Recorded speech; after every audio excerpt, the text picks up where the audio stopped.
ভেঙে দাও গুড়িয়ে দাও গরু বাজারকারী জোট চেয়ারম্যানের কালো হাত ভেঙে দাও গুড়িয়ে দাও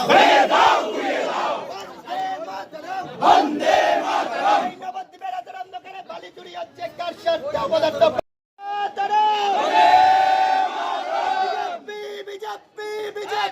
জিন্দাবাদ জিন্দাবাদ জিন্দাবাদ বিজেপি বিজেপি বিজেপি জিন্দাবাদ জিন্দাবাদ জিন্দাবাদ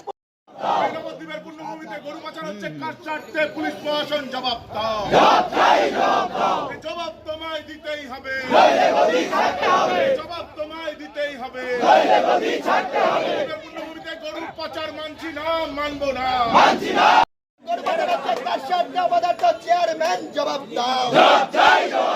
এই অবদার্থ চেয়ারম্যানকে অবিলম্বে গ্রেফতার করতে হবে এই পুলিশ তুমি উর্দি ছাড়ো পুলিশ তুমি উর্দি ছাড়ো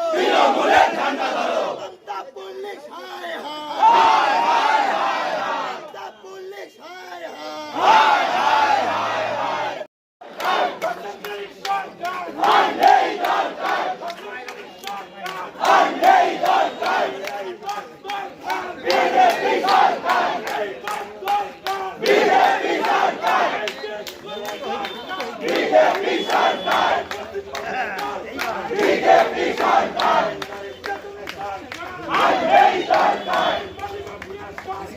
প্রশাসনের সঙ্গে আলোচনা হয়েছে।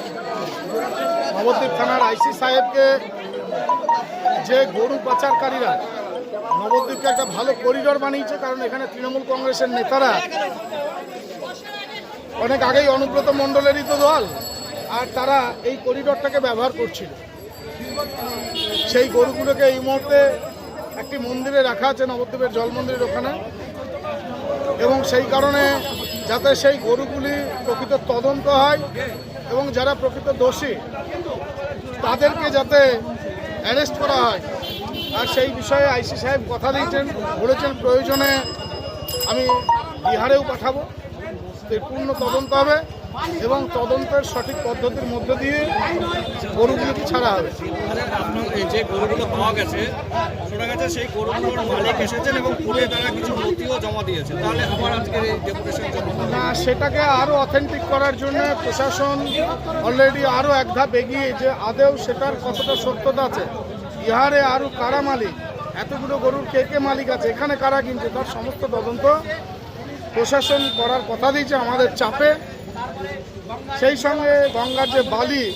আর সেই বালি নিয়েও